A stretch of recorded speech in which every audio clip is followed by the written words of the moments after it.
नमस्कार, आप देख रहे हैं हेडलाइंस न्यूज। दिन भर की ताज़ा खबरों के लिए अभी सब्सक्राइब करें, साथ में बेल आइकन भी प्रेस कर लें। खबरों में आगे बढ़ने से पहले वीडियो को लाइक जरूर करें और अपने दोस्तों के साथ ज्यादा से ज्यादा शेयर करें। और आप किस शहर से न्यूज को देख रहे हैं, कमेंट में जरूर लिखें।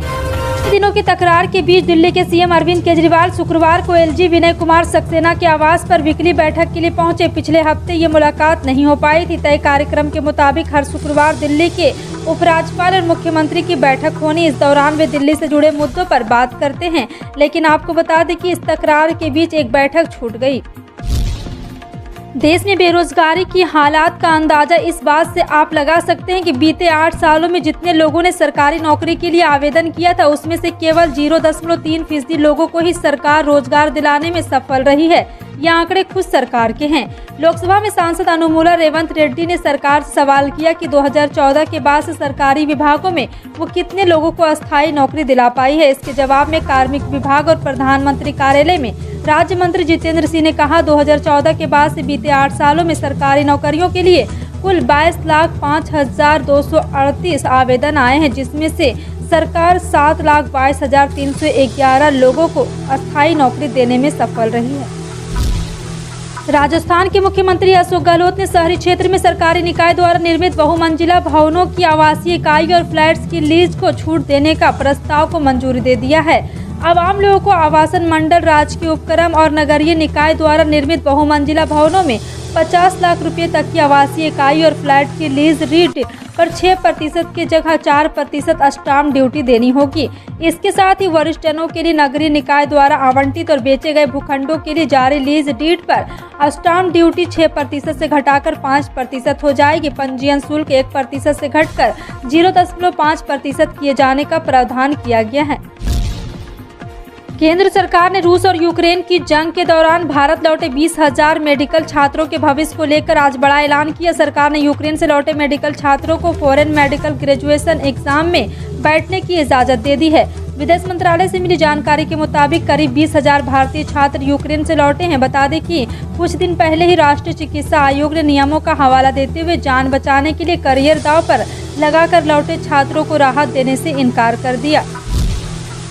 देश के सबसे बड़े मालवाहक रेल गलियारे की लिंक लाइन बनकर तैयार हो गई है। इस पर ट्रायल भी पूरा हो चुका है। ये link line dedicated freight corridor के वेस्टर्न और ईस्टर्न कॉरिडोर को आपस में जोड़ेगी। सूत्रों के अनुसार पीएम नरेंद्र मोदी 31 अगस्त को इस लाइन पर मालगाड़ी चलाने जाने को लेकर हरी झंडी भी दिखा सकते हैं। इस लिंक लाइन का सबसे ज्यादा फायदा दिल्ली, एनसीआर समेत यूपी के उद्योग को मिलेगा। जी हां, आपको बता दें कि एक बार फिर से इस कॉरिडोर को चालू होने से पश्चिमी उत्तर प्रदेश, दिल्ली, हरियाणा को फायदा होगा। इन राज्यों के औद्योगिक क्षेत्र में बनने वाली वस्तुएं कम समय में महाराष्ट्र, गुजरात, पश्चिम बंगाल, बिहार, झारखंड आदि राज्यों में पहुंच सकेगी।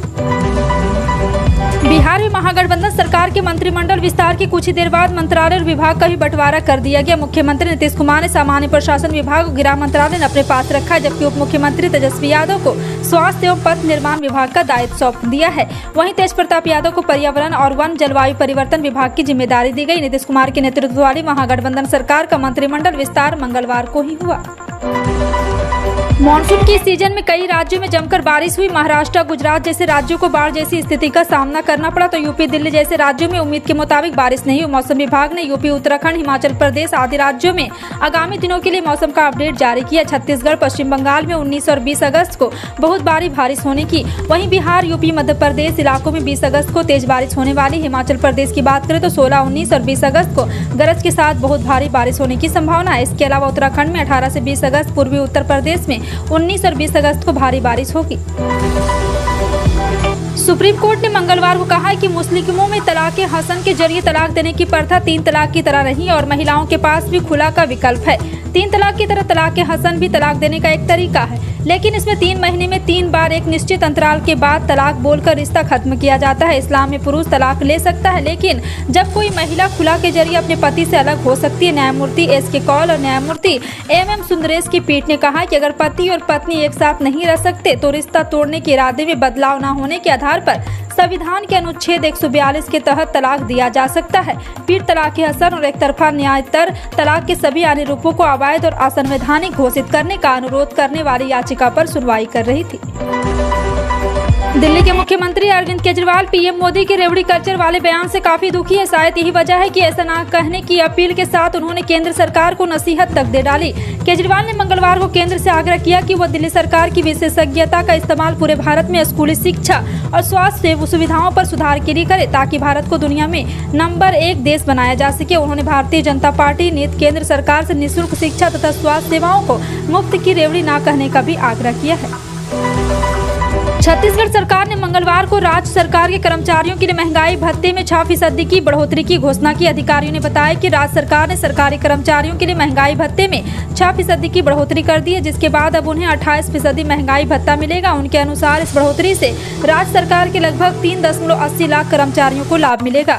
मुख्यमंत्री कार्यकाल ने अपने आधिकारिक ट्विटर हैंडल पर महंगाई भत्ते में बढ़ोतरी का आदेश भी पोस्ट किया है। आदेश के अनुसार राज्य सरकार के कर्मचारियों को इस वर्ष मई में 7वें वेतन आयोग के तहत 22% और 6ठे वेतन आयोग के तहत 174% डीए मिल रहा था। सीएम भूपेश बघेल ने कश्मीर में हुए दंगा पर बड़ा बयान दिया है। उन्होंने कहा है कि वे इस घटना की कड़ी निंदा करते हैं। वहां पर कश्मीरी पंडित सुरक्षित नहीं है, उनकी सुरक्षा के सभी फिर से समीक्षा की जानी चाहिए। सभी नागरिक कर्मचारी की सुरक्षा सुनिश्चित होना चाहिए। वहीं कर्मचारियों को लेकर रमन सिंह के बयान पर सीएम ने कहा है कि हमने अपने कर्मचारियों के लिए ओपीएस लागू किया है। रमन सिंह दिल्ली जाएं और पूरे देश के लिए इसे लागू करवाएं। उन्होंने कहा कि यहाँ के कर्मचारी का जो पैसा जमा है उसे भी वापस दिलवाएं। हमने 6% डीए बढ़ाए, बढ़ोतरी की संभावना भी बनी है। राज्य की वित्तीय स्थिति को देखते हुए 6% की वृद्धि की गई थी। हर घर तिरंगा के तहत सभी घरों में तिरंगा लहराकर इस महोत्सव को धूमधाम से मनाया जा रहा है। देश में ऐसे ही कुछ लोग हैं जिन्होंने अपने कड़ी मेहनत और साहस का परिचय देते हुए अपने प्रदेश और देश को और गौरवान्वित किया है। उनमें से एक है छत्तीसगढ़ के बस्तर की बेटी नैना सिंह धाकड़, जो प्रदेश की पहली पर्वतरोही है, जिसने कुछ महीने पहले ही विश्व की सबसे ऊंची चोटी माउंट एवरेस्ट और माउंट लाहौसे पर तिरंगा फहराया है। मुख्यमंत्री भूपेश बघेल ने भारत की आजादी की 75वीं वर्षगांठ के पावन और गौरवशाली अवसर पर राजधानी रायपुर के पुलिस परेड मैदान में ध्वजारोहण करने के बाद प्रदेशवासियों को स्वतंत्रता दिवस की बधाई और शुभकामनाएं दी। मुख्यमंत्री ने इस अवसर पर जनता को नाम अपने स्वतंत्रता दिवस में संदेश में कहा कि आजादी की 75वीं वर्षगांठ फिर एक नया सफर शुरू होगा, जो न्याय की हमारी विरासत के साथ आगे बढ़ेगा। और आपको बता दें कि मुख्यमंत्री ने एक बार फिर से बड़ा ऐलान कर दिया है। जी हाँ, आपको बता दें कि मुख्यमंत्री ने अपना स्वतंत्रता दिवस संदेश में राष्ट्रपति महात्मा गांधी का भी जिक्र किया है। शिक्षा में सुधार के लिए 14,000 से अधिक शिक्षकों की अस्थायी भर्ती का कार्य भी शुरू किया। 10,000 शिक्षकों की भर्ती की प्रक्रिया भी शुरू कर दी है। जेईई मेंस परीक्षा के रिजल्ट में गड़बड़ी की घटना सामने आ रही। जेईई मेंस के रिजल्ट में बड़ी गड़बड़ी का आरोप लगाया जा रहा है। कई स्टूडेंट का आरोप है कि पहले सेशन में 0 का स्कोर पाने वाले कैंडिडेट को दूसरे सेशन में 99% अंक प्राप्त हुए। इन आरोपों के साथ कुछ स्कोर कार्ड सेशन मीडिया पर वायरल हो रहे हैं। छात्र जेईई मेंस परीक्षा में तीसरे सेशन की डिमांड कर रहे हैं। मीडिया रिपोर्ट के अनुसार कुछ छात्र 17 अगस्त को दिल्ली के जंतर मंतर पर प्रदर्शन भी करेंगे। इंस्टेंट मैसेजिंग ऐप व्हाट्सएप समय समय पर अपने यूजर्स के लिए नए फीचर्स को जोड़ता रहता है। और कंपनी ऐप ने यूजर्स की सुविधा के लिए एक और नए व्हाट्सएप फीचर को लाने की तैयारी में है।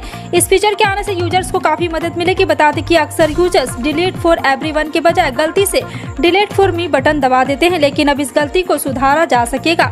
व्हाट्सएप डेवलपमेंट में नजर रखने वाले साइट WA बेटा इन्फो के मुताबिक कंपनी अपने यूजर्स के लिए एक ऐसा फीचर लेकर आ रहा है जिससे कि अगर आपने डिलीट फॉर मी ऑप्शन गलती से चुन भी लिया है तो आप भी कुछ सेकंड में अपने गलती को सुधार सकेंगे।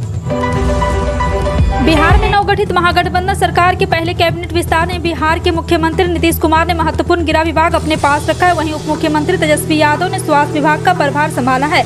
मंगलवार को हुए कैबिनेट का शपथ ग्रहण समारोह में शपथ लेने वाले 31 मंत्रियों में से 16 राष्ट्रीय जनता दल के थे, 11 नीतीश के जनता दल यूनाइटेड के, 2 कांग्रेस और 1 हिंदुस्तानी अवाम मोर्चा से था और 1 मंत्री निर्दलीय विधायक से था। लेकिन इस बीच भाजपा के पूर्व मुख्यमंत्री सुशील मोदी ने कहा है कि नीतीश ने जदयू के पास गृह और वित्त विभाग के रखकर तेजस्वी यादव को धोखा दिया है। पंजाब में आम आदमी पार्टी की सरकार यानी भगवंत मान ने अपना एक और चुनावी वादा पूरा कर दिया है। मुख्यमंत्री भगवंत मान ने राज्य विभिन्न शहरों में बने 75 आम आदमी पार्टी क्लिनिक की शुरुआत कर दी है। जी हां, आपको बता दें कि मीडिया रिपोर्ट के मुताबिक स्वतंत्रता दिवस के पर लुधियाना पहुंचे भगवंत मान ने चांद सिनेमा के निकट बने आम आदमी क्लिनिक का उद्घाटन किया, जिसके बाद मंगलवार से राज्य के सभी आम आदमी क्लिनिक जनता के लिए खोल दिए गए।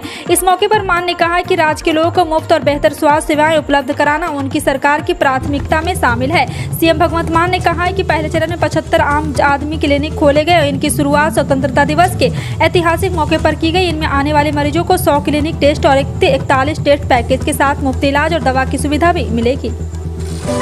देश की तकरीबन 55 से 60% जनसंख्या के लिए खेती किसानी ही आय का स्रोत है। यहाँ की अर्थव्यवस्था का एक बहुत बड़ा हिस्सा कृषि पर ही निर्भर है। ऐसे में किसानों के बेहतरीन और उनकी आय में इजाफा करने के लिए सरकार द्वारा अन्नदाताओं को कई तरह की योजनाओं के माध्यम से फायदा पहुँचाने की कोशिश की जाती है। प्रधानमंत्री किसान सम्मान निधि योजना के माध्यम से भी सरकार कुछ ऐसा करने का प्रयास करे। इस योजना के अंतर्गत किसानों को हर साल 3 किस्त के रूप में 2-2 हजार रुपए की आर्थिक सहायता दी जाती है, जो कि अब आखिरी तारीख 31 अगस्त तक कर दिया गया है। इससे पहले इस प्रक्रिया को पूरा करने KYC जरूर करवा ले। 31 जुलाई की तारीख निर्धारित की गई थी। फिर इन सभी खबरों पर क्या कहना है कमेंट सेक्शन में टाइप करके जरूर बताएं। इसी तरह की पल पल की अपडेट जानने के लिए जुड़े रहें आप अपने हेडलाइंस न्यूज के साथ। मिलते हैं अगली बड़ी खबर में, तब तक के लिए जय हिंद।